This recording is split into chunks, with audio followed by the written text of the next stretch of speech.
আমি কে? আমি হলাম ভগবানের চিন্ময় আত্মা। আমি কোথা থেকে এসেছি? আমি বা আমরা ভগবানের গোলকধাম থেকে এসেছি। আমি কেন পৃথিবীতে আসলাম? আমার কাজই বা কি? পূর্বজন্মের কর্মফলের কারণে আমরা পৃথিবীতে আসলাম। পরমেশ্বর ভগবান শ্রীকৃষ্ণ বলেছেন, আমরা জীবেরা হচ্ছি তার বিভিন্ন অংশ। যেভাবে হাত পা চোখ কান এগুলো আমাদের দেহের অংশ, এগুলোর ধর্ম বা কাজ হচ্ছে দেহের সেবা করা, সেভাবে আমরাও পরমেশ্বর ভগবানের অংশ। আমাদের ধর্ম বা কাজ হচ্ছে ভগবানের সেবা করা। জীবের স্বরূপ হচ্ছে কৃষ্ণের নিত্যদাস, অর্থাৎ কৃষ্ণের সেবা করাই আমাদের ধর্ম বা কাজ।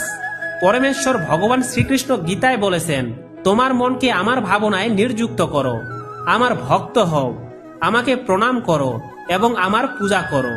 এভাবেই মতপরায়ণ হয়ে সম্পূর্ণরূপে আমাতে অভিনিষ্ট হয়ে নিঃসন্দেহে তুমি আমাকে লাভ করবে। হরে কৃষ্ণ।